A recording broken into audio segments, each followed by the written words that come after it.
तो दोस्तों, आज हम डेट मार्केट के बारे में थोड़ा सा इंसाइट लेने जा रहे हैं, क्योंकि डेट मार्केट बहुत ही डिटेल में है, बहुत ही ज़्यादा डेप्थ है। तो आज का जो हमारा अंडरस्टैंडिंग होगी कि हम डेट मार्केट के बारे में बेसिक क्या समझ सकते हैं। सबसे पहले हमें ये समझना चाहिए जो इन वर्ल्ड में दो जो मार्केट हैं, इक्विटी मार्केट और डेट मार्केट, जो बड़ा फेमस है। और भी बहुत सारे डिफरेंट कमोडिटीज़ के मार्केट हैं, क्रूड के मार्केट, जो कमोडिटीज़ के अंदर ही आ जाते हैं। तो आज हम आपको एक चीज़ बड़ा इंपॉर्टेंट बताया जाता है, हो सकता है आप में से बहुत सारे लोगों को पता ना हो। डेट मार्केट का जो वर्ल्ड का मार्केट कैपिटलाइजेशन है वो लगभग $145 ट्रिलियन है, और वहीं इक्विटी मार्केट का जो वर्ल्ड का टोटल मार्केट कैपिटलाइजेशन वो लगभग $127 ट्रिलियन है। तो हम में से ज़्यादातर लोगों को डेट के बारे में पता ही नहीं है कि डेट मार्केट कितना डेप्थ में है, क्योंकि हम हर लोग इक्विटी, और जबकि एक्चुअल में ये होता है कि डेट मार्केट ही इक्विटी को चला रही है, क्योंकि वो ज़्यादा बड़ी है। आपने देखा होगा कि कब यूएस फेड रेट कम करती है, ज़्यादा करते, इक्विटी मार्केट में कितना ज़्यादा इम्पैक्ट पड़ता है उसका। इसलिए हमें डेट मार्केट के बारे में भी जानना बहुत ज़रूरी है। इसको हम सीरीज के हिसाब से लेके जाएंगे, क्योंकि एक एपिसोड में हम इसको नहीं कवर कर सकते, क्योंकि डेट मार्केट में हमें सबसे बड़ा क्या है ना, हमें जानना ही नहीं है, हमें ये देखना है कि हमें कैसे इसका बेनिफिट उठाना है। हम अपने इन्वेस्टमेंट स्टाइल में डेट को किस तरह से लें। डेट का मतलब ये नहीं होता है कि वो बस ये थोड़ा सा 5%, 6%, 7% रिटर्न दिया। डेट आपके हर इंसान के इंडिविजुअल पोर्टफोलियो का एक इम्पोर्टेंट फैक्टर होना चाहिए, क्योंकि आप देखोगे जब डेट मार्केट इतना बड़ा है और वो इक्विटी को चला रहा है, तो हमारी सारी फोकस इक्विटी के पास नहीं होनी चाहिए, हमें डेट के ऊपर भी ध्यान रखनी चाहिए। अब सबसे पहले चीज़ आता है कि हम ये स्टार्ट कैसे करें समझना। तो हम ज़्यादा बेसिक में नहीं जाएंगे आज, मतलब ज़्यादा डेप्थ में डेट के मारने जाएंगे। मैं आपको आज के लिए केवल ये बताऊंगा कि देखो, डेट मार्केट को समझना और डेट से थोड़ा सा बेनिफिट लेने से कैसे हम अपने पैसे को बेनिफिट या इंटरेस्ट ज़्यादा जनरेट कर पाते हैं। हम सब नौकरी पेशा लोग हैं, हो सकता है कोई बिजनेस कर रहा हो। सबके पास दो तरह के पैसे होते हैं। एक पैसा होता है जो गोल ओरिएंटेड होता है, हमें पता होता है कि ये पैसा इस काम के लिए है, और एक पैसा होता है जो हमें पता है कि सरप्लस बचा हुआ। फिर दूसरा कंडीशन आता है, जो पैसा हमारे पास सरप्लस बचा हुआ है या जो किसी काम के लिए, ये कब यूज होगा। बहुत सारे पैसे, जैसे आपकी सैलरी आती है, आप क्या करते हो, आपकी पहले से ही लायबिलिटीज होती है। जनरली हम लोगों में होता है क्रेडिट कार्ड के बिल पे कर दिए, रेंट दे दिए, जो भी है ग्रोसरी का है, जो है अभी किराना का बिल दे दिए, सब कुछ ख़त्म करके हमारे पास पैसा बचता है। अब उस पैसे को हमें आगे क्या करना है हम ये नहीं समझते हैं, तो हमारे बैंक में वो पैसा रह जाता है। और हमें, आप सबको पता है कि बैंक में आज के टाइम में 2.5% इंटरेस्ट मिलता है। अगर आप ऑन एन एवरेज किसी का 10 से 20% भी एवरेज इनकम बैंक में रह जाती है, तो आप सोचो क्या जनरेट करती है। क्योंकि इन्फ्लेशन हमें पता है, इंडिया का इन्फ्लेशन 6 से 7% ईयर ऑन ईयर बेसिस में है, कभी कम कभी ज़्यादा, तो इसलिए हमने एवरेज बताया आपको। लेकिन एफडी तो एक इन्वेस्टमेंट टाइप होता है, डेट का कैटेगरी है। लेकिन अगर आपका पैसा सेविंग में चला जाता है, जो सेविंग अकाउंट में पड़ा होता है, वो 2.5% से ज़्यादा इंटरेस्ट जनरेट नहीं करता। और दूसरी चीज़, हमारी आदत होती है जब सेविंग में पैसा होता है तो हम खर्च ज़्यादा करने लगते हैं, क्योंकि हमें लगता है कि हमारे पास पैसा पड़ा हुआ है।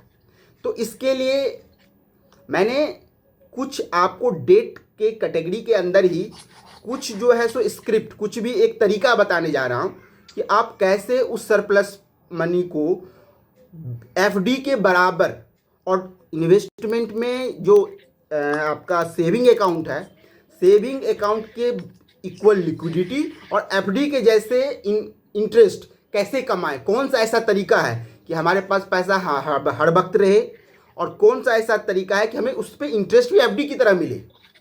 तो इस डेट मार्केट की एक खूबसूरती ये भी है कि हर तरह के कस्टमर के लिए सॉल्यूशन लेके आता है।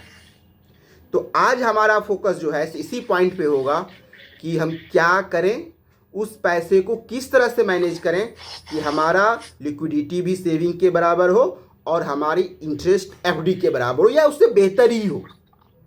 तो आप लोगों ने सबने सुना होगा एक प्रोडक्ट होता है जिसको बोला जाता है ओवरनाइट। ओवरनाइट का मतलब होता है कि जब आप केवल एक रात के लिए किसी को पैसा देते हैं। ये एक ऐसा प्रोडक्ट होता है जो बहुत ही कम रिस्क की, मतलब नो रिस्क होता ही नहीं इसके अंदर में, क्योंकि इसको नॉर्मली बोला ऐसा जाता है कि ट्रैप्स, आपने सुना होगा TREPS, ट्रैप्स होते हैं। मतलब ये होता है ट्रेजरी परचेज बॉन्ड, या इसको बोलते हैं कि try party repo rate bond. अब ये होता क्या, मैं थोड़ा सा आपको ब्रीफ कर देता हूँ इसके बारे में, क्योंकि फिर आपको समझने में आसान हो जाएगा कि ये जो प्रोडक्ट होता क्या है। जनरली क्या होती है, बहुत सारे इंस्टीट्यूशंस हैं, बड़े बड़े बैंक्स होते हैं, बड़े बड़े फाइनेंशियल इंस्टीट्यूशंस होते हैं। इनको अपनी लिक्विडिटी रिक्वायरमेंट की वजह से कभी कभी इनको पैसे की ज़रूरत होती है, जो उनकी शॉर्टेज हो जाती है, तो वो केवल एक दिन के लिए पैसा उठाते हैं, और एक दिन के पैसा उठाने के लिए उनको इंटरेस्ट दिया जाता है। तो ये नॉर्मली रेपो रेट या उससे थोड़ा सा ज़्यादा इंटरेस्ट जो है सो ये चार्ज, मतलब इनको पे करना पड़ता है इसके लिए। तो ये बिजनेस क्या होता है, जैसे मैंने आपको क्या बोला, ट्रैप्स मतलब ट्राई पार्टी रेपो बॉन्ड जो परचेज होता है, ये इसका है। ट्राई पार्टी मतलब 3 पार्टियां। ये जो ट्रांजैक्शन होती है ओवरनाइट फंड के अंदर या इस तरह की कैटेगरी के फंड के अंदर, इसमें 3 पार्टियां इन्वॉल्व होती हैं। फर्स्ट होता है बोरोवर, बोरोवर वो जिसको रिक्वायरमेंट है।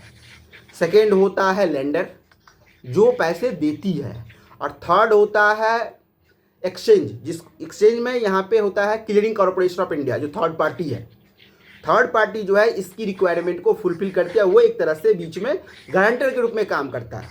जैसे सपोज कीजिए आपने, अगर मैं एक तरह से बोरोवर हूँ, तो मैं क्या करूँगा, मुझे अगर 100 करोड़ रुपए चाहिए, तो मैं क्या करूँगा, CCL को 100 करोड़ के से कुछ ज़्यादा, जैसे 101, 102 करोड़, 101 या 102 करोड़ का गवर्नमेंट बॉन्ड, इसमें भी हमेशा आपको याद रखना है कि ये गवर्नमेंट बॉन्ड ही होते हैं जो हाईएस्ट रेटेड, जिसको सोवरजिन बॉन्ड बोलते हैं, जिसकी सोवरजिनिटी होती है, मतलब सार्वभौमिक, ये गवर्नमेंट की बॉन्ड है।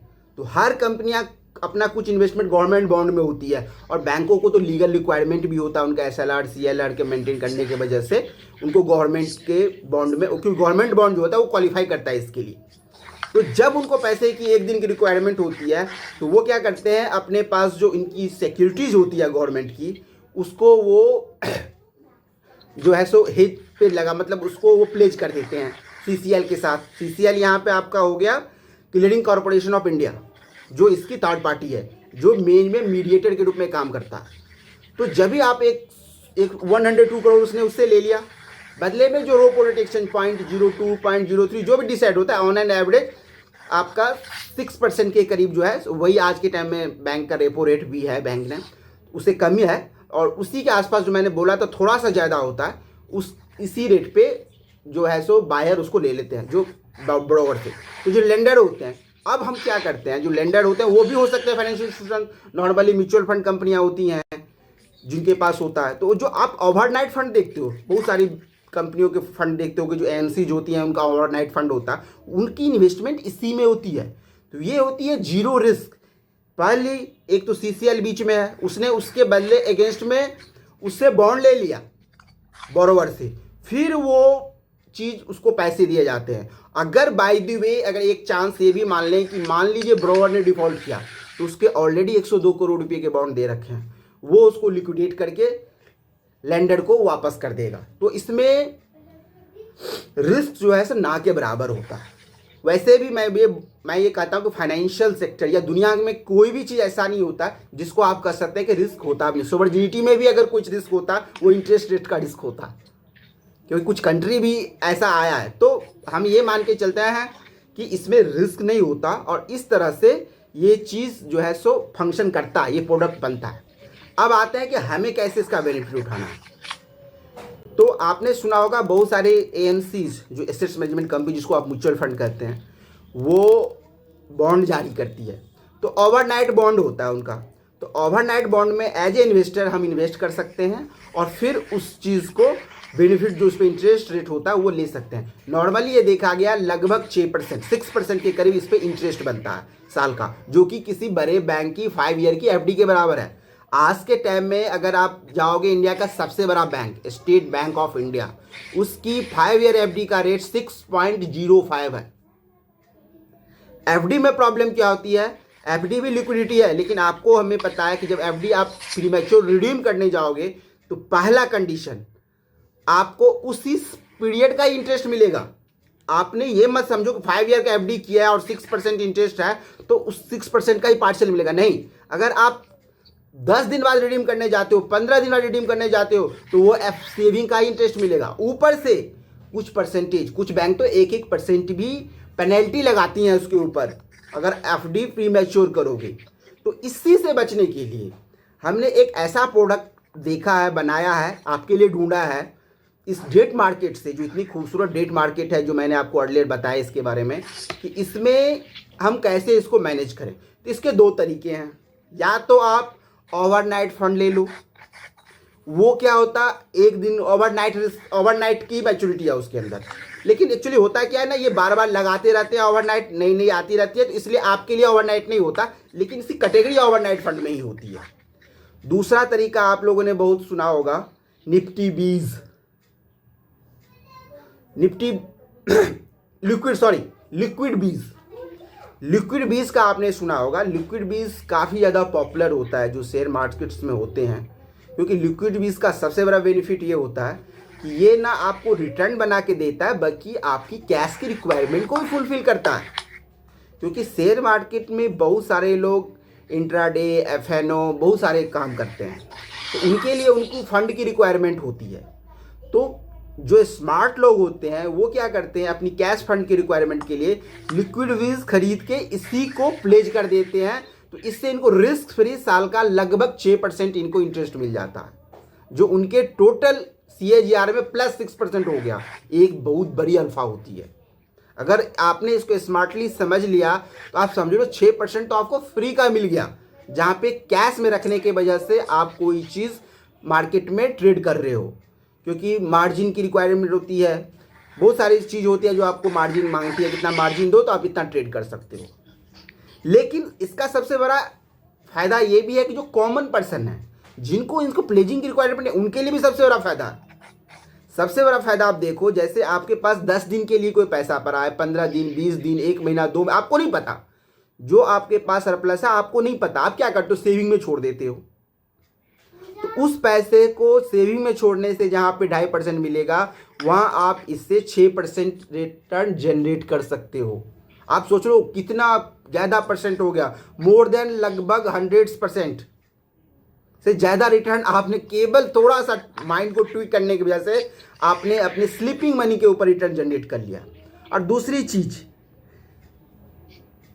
इसके अंदर जो है, सो आपका सपोज करिए, मैं आपको बताता हूँ, आपके हर किसी के पास ब्रोकरेज अकाउंट होता है। जो इंडिया के पॉपुलर ब्रोकर हैं, चाहे वो जेरोदा हो, चाहे और भी एंजल वन हो, यहाँ पे अगर आप लिक्विड बीज लेते हैं ना, तो उस केस में क्या होता है, आप एक बटन पे रिडीम कर सकते हो उसको, और रिडीम होने के बाद आपके पास ट्रेडिंग मनी, मतलब उस पैसे से अगर कोई और स्क्रिप्ट खरीदना चाहोगे तो विदिन ए सेकेंड आपके पास अवेलेबल हो जाता है वो पैसा। तो जब भी मार्केट में आपको अपॉर्चुनिटी मिले तभी आपके पास पैसा अवेलेबल होता है। अगर आपने किसी भी स्टॉक के ऊपर नज़र रखा हुआ है कि मुझे इस प्राइस पे मिल जाएगा तो ले लूँगा, उसके लिए आपको सेविंग अकाउंट में पैसे रखने की ज़रूरत ही नहीं है। वो पैसा भी आप लिक्विड बीज में लगा के रिटर्न जनरेट कर सकते हो।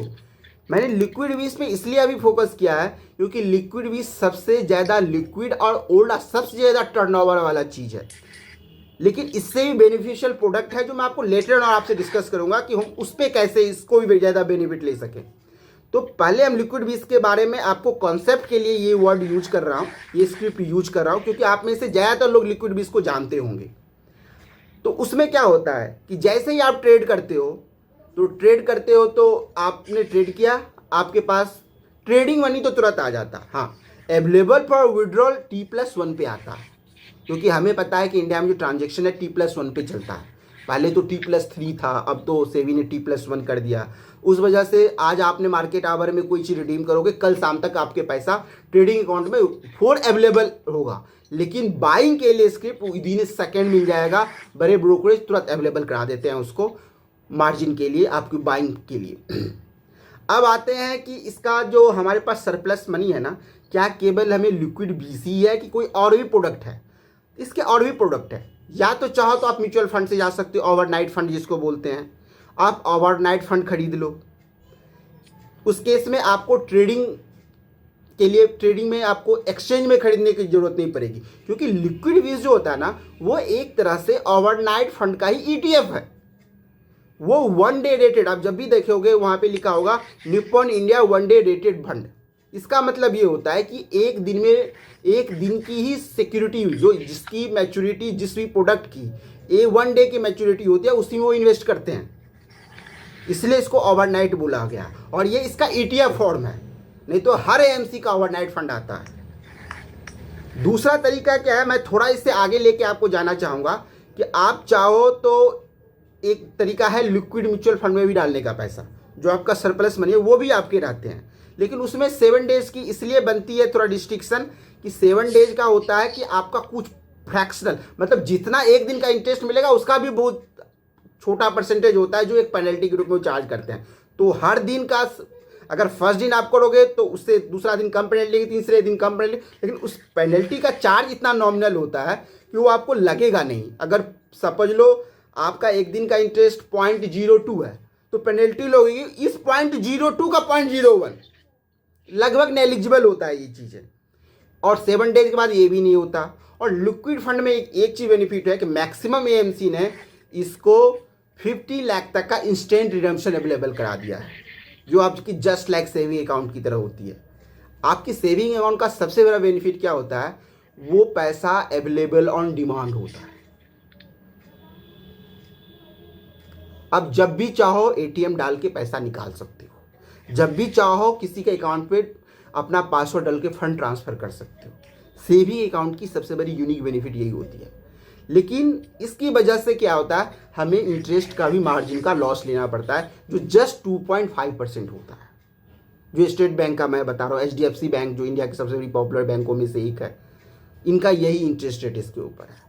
तो आप चाहो तो इसमें से इसका बेनिफिट लेने के लिए, अगर आपके पास सरप्लस मनी पड़ा है और अपने लिक्विड फंड में डाल दिया है, तो आपको 50,000 तक का तो इंस्टेंट डिडक्शन मिल जाएगा।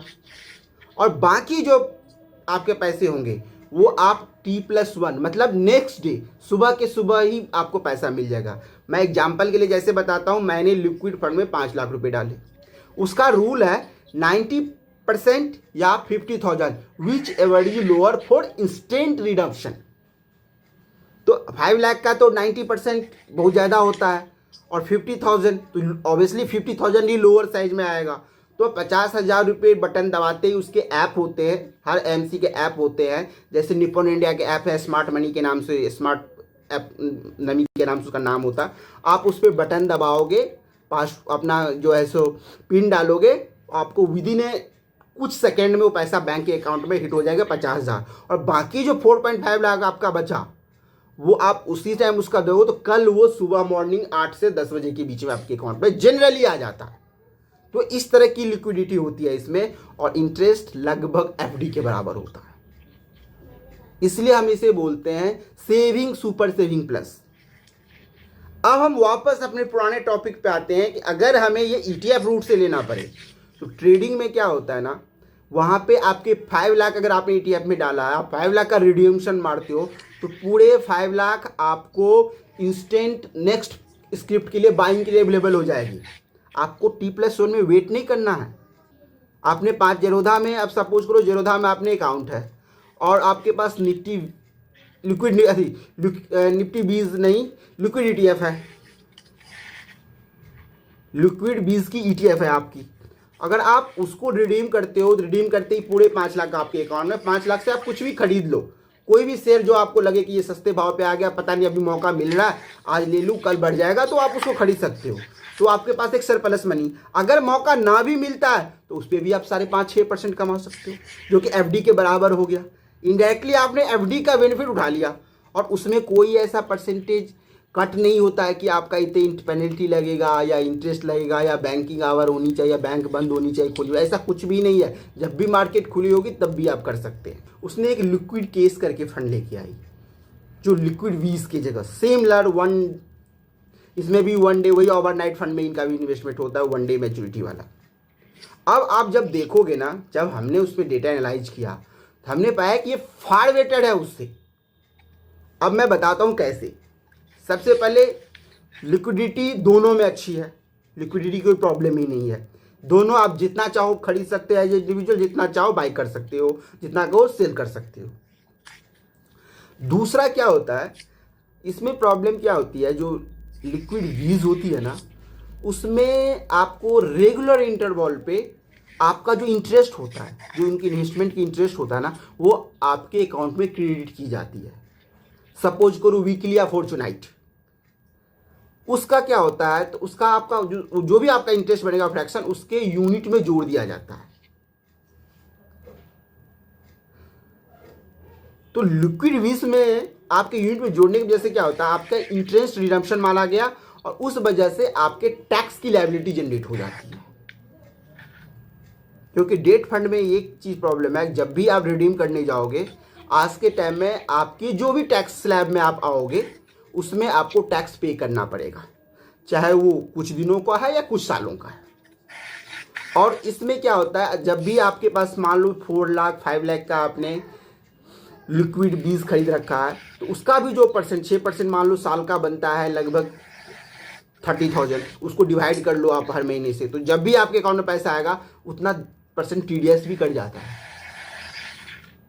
और आपको टैक्स उसी साल देना पड़ जाता है उसके ऊपर। तो इससे बचने के लिए हमने एक बेहतर फंड इसी कैटेगरी में लिया, वो है लिक्विड केस। इसकी जो एनएवी है ना, ये जो भी आपकी ग्रोथ होती है, जो आपको इंटरेस्ट मिलता है, वो ऑटोमेटिक उसके एनएवी में बढ़ती चली जाती है। तो आपको कोई भी चीज़ वो एक्स्ट्रा क्रेडिट नहीं करता, आपके टोटल वैल्यू केवल बढ़ता है। उसमें टोटल वैल्यू बढ़ने का तो है, लेकिन साथ साथ आपकी उसकी फ्रैक्शनल यूनिट भी क्रिएट कर दी जाती है। क्योंकि लिक्विड बीज जो है आप हमेशा देखोगे वो 1000, उसका जो बेस प्राइस है 1000 है, वो कई साल पहले भी 1000 है और आज भी वो 1000 है। जो आपकी इंटरेस्ट होती है वो आपको यूनिट के रूप में मिल जाती है, तो आपका जो टोटल नंबर ऑफ यूनिट है वो बढ़ जाता है उससे। इसके नुकसान मैंने आपको टैक्सेशन में क्या होता है बता दिया। लिक्विड केस में क्या होगा, आपकी यूनिट जो है ना, इन्होंने 100 से स्टार्ट किया, आज शायद आप देखने जाओगे तो अप्रॉक्स 117 है, 117। तो 117 होने की वजह से ये 17 रुपये जो एक्स्ट्रा 17 रुपये बढ़े हैं, ये हैं उस फंड की जहां से ये स्टार्ट हुई थी आज तक की इंटरेस्ट। तो आज आप इन डालोगे, इंटरेस्ट आपकी उस एनएवी में बढ़ती जाएगी, जिस वजह से आपको टैक्स की लायबिलिटी नहीं होगी और आपको 6% का जो बेनिफिट है इंटरेस्ट का, वो एफडी की जगह मिलेगी और सेविंग की तरह लिक्विडिटी मिलेगी। ये सबसे बड़ा बेनिफिट इस चीज़ का होता है। तो इस तरह से आप अपने शॉर्ट टर्म के जो फंड हैं उसको आप बांट सकते हो, चाहे तो लिक्विड म्यूचुअल फंड में भी डाल सकते हो, लेकिन उसमें मैंने आपको बताया लिक्विड म्यूचुअल फंड में, या लिक्विड का बीज में भी डाल सकते हो, या लिक्विड केस में डाल सकते हो, या तो आप ओवरनाइट म्यूचुअल फंड में भी डाल सकते हो। तो हर चीज़ का थोड़ा बहुत डिफरेंस है, थोड़ा बहुत बेनिफिट है, बट उनके अंदर की जो अंडरलाइंग एसेट्स है वो सेम है। ओवरनाइट वाले में, लिक्विड वाले में वो लगभग 3 मंथ 91 डेज की होती है, इसमें 1 डेज के ही आप स्क्रिप्ट खरीद सकता है। मतलब जो भी एएमसीज हैं वो इसके अंदर केवल 1 डे मैच्योरिटी पीरियड का ही अपना जो है सो एयूएम जो उनकी है अंडरलाइंग एसेट्स वो होनी चाहिए। लिक्विड केस में 90 डेज तक का अलाउ होता है। और एक चीज़ जो सबसे इम्पोर्टेंट चीज़ होती है, मैं आपको बताना चाहूँगा कि कभी भी आप किसी भी तरह के जो प्रोडक्ट लेते हो ना, उसमें उसका एक्सपेंस रेशियो भी बड़ा इंपॉर्टेंट होता है, क्योंकि वो आपको इंस्टेंट पे करना पड़ता है। तो आप हमेशा अगर सिमिलर कैटेगरी की फंड है, खास के डेट में कहीं भी ऐसा कोई बेनिफिट निकालना बहुत मुश्किल होता है फंड मैनेजर के लिए, क्योंकि ये ऑलरेडी डिस्कवर्ड होती है। क्योंकि आपके लिए जितना गवर्नमेंट बॉन्ड का 90 मान सपोज करिए आप किसी ने ट्रेजरी बॉन्ड 90 डेज का लिया, उसको भी उतना ही इंटरेस्ट मिलेगा जितना हमें मिलेगा, चाहे दुनिया में किसी इंस्टीट्यूशन ने ली किसी ने इंडिविजुअल ने ली। तो डिफरेंस आएगा उसको मैनेज करने का कॉस्ट कितना होता है। तो आपके इस कैटेगरी में जो है सो आपका ये जो है लिक्विड केस जो है वो बेहतर होता है, क्योंकि अगर आप उसकी एक्सपेंसेस देखोगे तो वो लगभग जो है सो 0.27 है लिक्विड केस में, और लिक्विड बीज के केस में 0.69 एज ऑन टूडे। और इसका ही इम्पैक्ट होता है जो हम एक स्लाइड के रूप में आपके ऊपर दिख जाएगा उसका कि क्या होता है, उसकी डिटेल में आप देख लोगे कि कितना इनका ईयर ड्रॉप यील्ड है, 1 मंथ में कितना रिटर्न, 2 मंथ में, 1 साल में कितना रिटर्न, लगभग उसका इम्पैक्ट रिटर्न पे भी आप देखोगे। तो इस तरह से आप इस चीज़ का बेनिफिट ले सकते हो। तो आज का जो हमारा क्लास था वो इस पे डिपेंड करता था कि आपके पास सरप्लस मनी हो, उसको कैसे आप मैक्सिमम बेनिफिट से उसको मैक्सिमम इंटरेस्ट जनरेट कर सको। और इसके लिए हमने आपके लिए बेस्ट तरीका ढूंढा है, इंटरेस्ट लो एफडी का और लिक्विडिटी लो सेविंग का। तो ये ऐसे 2 प्रोडक्ट हैं जिसका आप बेनिफिट उठा सकते हो। Thank you.